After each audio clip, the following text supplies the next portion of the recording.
ఓం నమో నారాయణాయ. మాఘపురాణం 28వ అధ్యాయం. క్రూర కథ.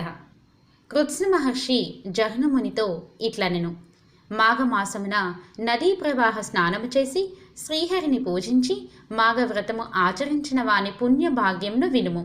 అట్టివాడు దివ్య విమానమును ఎక్కి పూజ్యుడై తన వంశము వారిని అందరినీ ఉద్ధరించుచు పుణ్యలోకమును చేరెను. ఈ విషయమును తెలుపు మరొక కథను చెప్పెదను వినుము. పూర్వం ద్వాపరయుగమున విదేహ దేశమున క్రూర అను పేరుగల శూద్ర స్త్రీ ఉండెను. ఆమె ఒక రైతు భార్య, మిక్కిలి కోపము కలది.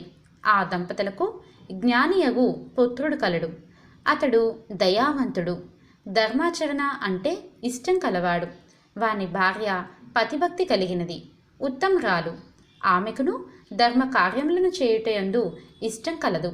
బంధువులకు, దీనులకు, అతిథులకు అందరికీ యథాశక్తి సేవ చేయునది.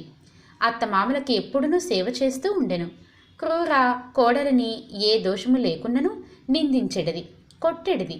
అప్పుడు ఆమె భర్తను తలచి అత్తమామలు పెట్టు హింసలను భరించుచు ఓర్పుతో వినయ విధేయతలతో వారికి యథాశక్తిగా సేవలు చేస్తూ ఉండేది. ఒకనాడు ఇట్టి హింసను పొంది దుఃఖించుచున్న భార్యను చూసి క్రూర పుత్రుడు తన తల్లిదండ్రులతో ఇట్లనెను. నాయనా, అమ్మా, నా మాటను వినుడు. నా మాట కీర్తిని కలిగించున్నది, ధర్మమును సాధించున్నది. మీకు కోడలిపై కోపం ఎందులకు? కలహమునకు కారణమేమి?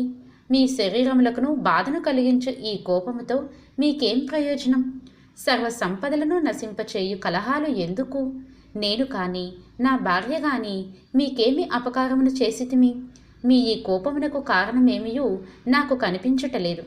పెరిగిన కోపముచే ఆయువు, ధనము, కీర్తి, సుఖము, గౌరవము, జ్ఞానము మున్నగునవి నశించును కదా.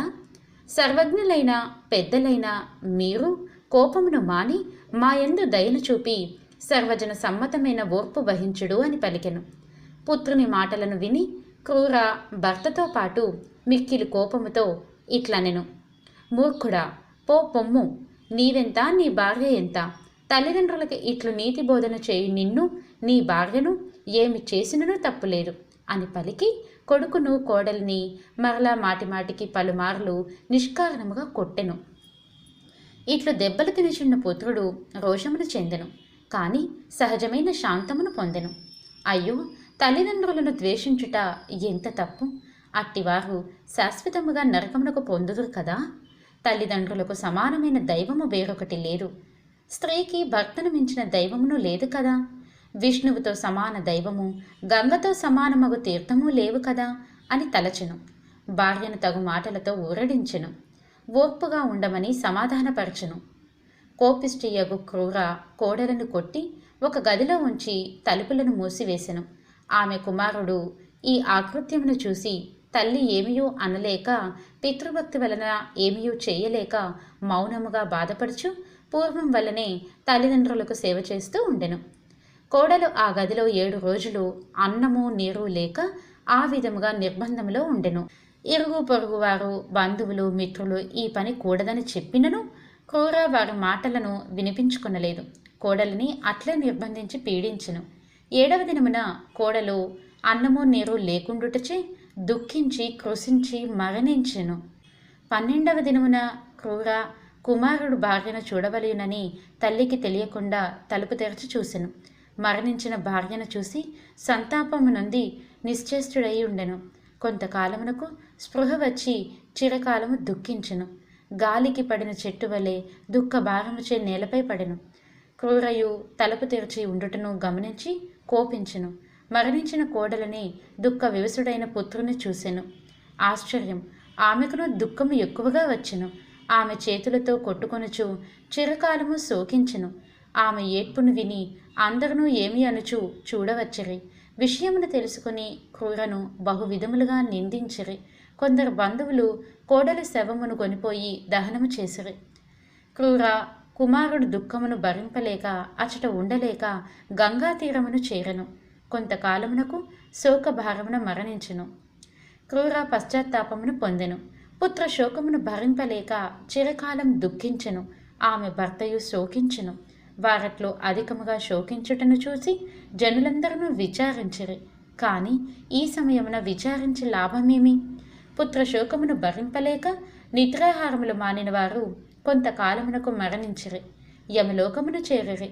వారు అసిభత్ర నరకము అంటే కత్తుల బోను చిరకాలమును అనుభవించిరి. తరువాత చంపా తీరమున సర్పములే జన్మించిరి. రావి చెట్టు త్వరలో నివసిస్తూ ఉండిరి. కొంతకాలమునకు ధీరుడు, ఉపధీరుడు అను ఇద్దరు సజ్జనులు అచ్చటికి వచ్చిరి.